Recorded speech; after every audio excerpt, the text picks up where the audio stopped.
Bismillahirrahmanirrahim. Assalamualaikum warahmatullahi wabarakatuh. Salam sejahtera bagi kita semua. Om Swastiastu, Namo Buddhaya, salam kebajikan. Halo semuanya, selamat datang di video saya. Dalam kesempatan ini, saya akan memaparkan tentang lembaga kepolisian secara singkat. Saya berharap presentasi di video ini tidak hanya memberikan wawasan baru, akan tetapi juga bisa menginspirasi kita semua untuk lebih memahami tentang lembaga kepolisian. Video ini juga dibuat untuk memenuhi tugas mata kuliah Hukum Kepolisian, yang dosen pengampunya adalah Dr. Rahman Amin, SH.MH. Baik, untuk mempersingkat waktu, langsung saja saya akan membahas tentang materi kepolisian.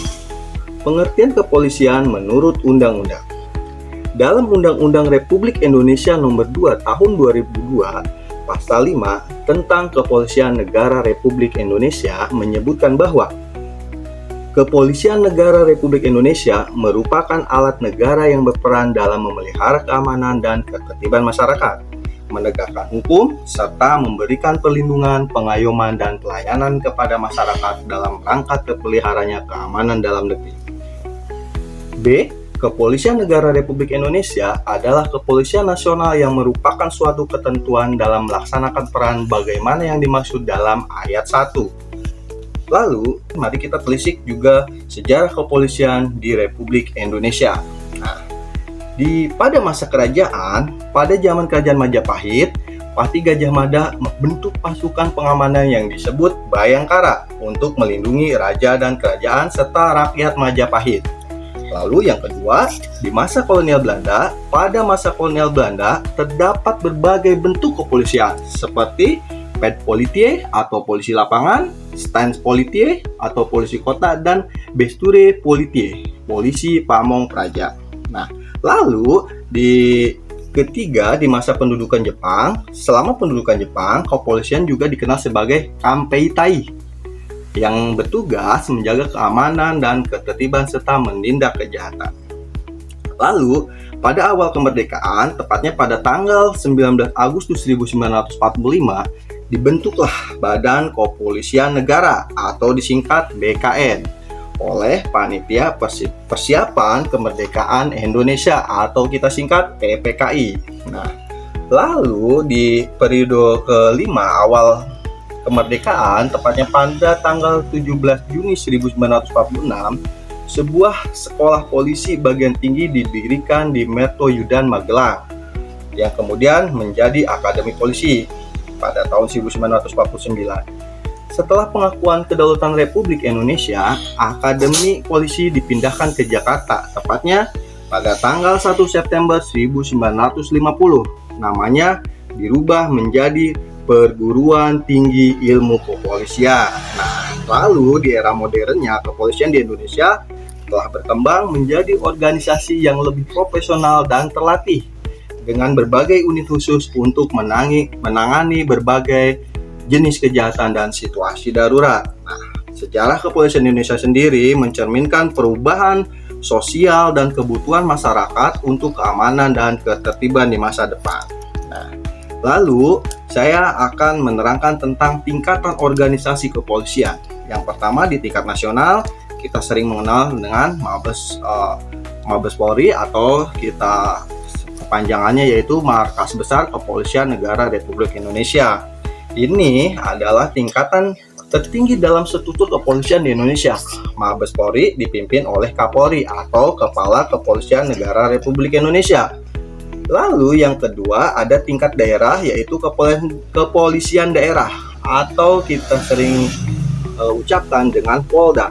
Nah, setiap provinsi di Indonesia memiliki Polda yang dipimpin oleh Kapolda yaitu Kepala Kepolisian Daerah. Nah, di bawah Kapolda kita mengenal dengan Polres atau Kepolisian Resort. Setiap kabupaten di Indonesia memiliki Polsek yang dipimpin oleh Kapolsek atau Kepala Kepolisian Sektor. Nah, masing-masing tingkatan kepolisian memiliki peran yang saling melengkapi untuk menjaga keamanan dan ketertiban di wilayah Indonesia. Kepolisian juga punya tugas, fungsi, dan wewenang yang diatur oleh undang-undang.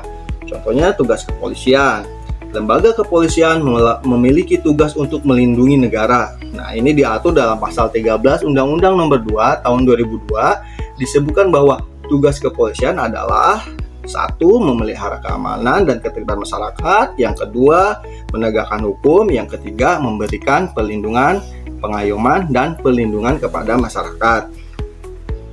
Lalu, fungsi kepolisian diatur juga dalam Undang-Undang Nomor 2 Tahun 2002 tentang fungsi kepolisian adalah menjalankan salah satu fungsi pemerintahan negara dalam tugas penegakan hukum, selain perlindungan, pengayoman, dan pelayanan kepada masyarakat. Sedangkan dalam Undang-Undang Nomor 28 Tahun 1997, fungsi kepolisian yaitu salah satu fungsi pemerintahan negara dalam bidang penegakan hukum, perlindungan, dan pembimbingan masyarakat dalam rangka terjaminnya tertib dan tegaknya hukum ketentraman masyarakat guna terwujudnya keamanan dan ketertiban masyarakat. Nah, lalu yang terakhir ada wewenang kepolisian.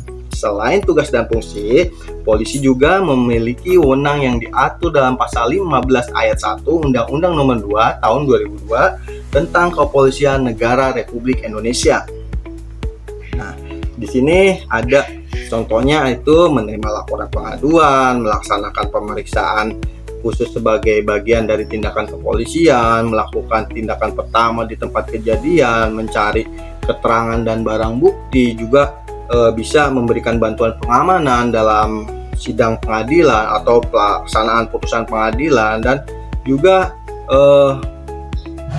membantu menyelesaikan perselisihan warga masyarakat yang dapat mengganggu ketertiban umum. Itu begitu salah satu contoh dari wewenang kepolisian. Nah, lalu kita membahas tentang peran masyarakat dalam mendukung kepolisian.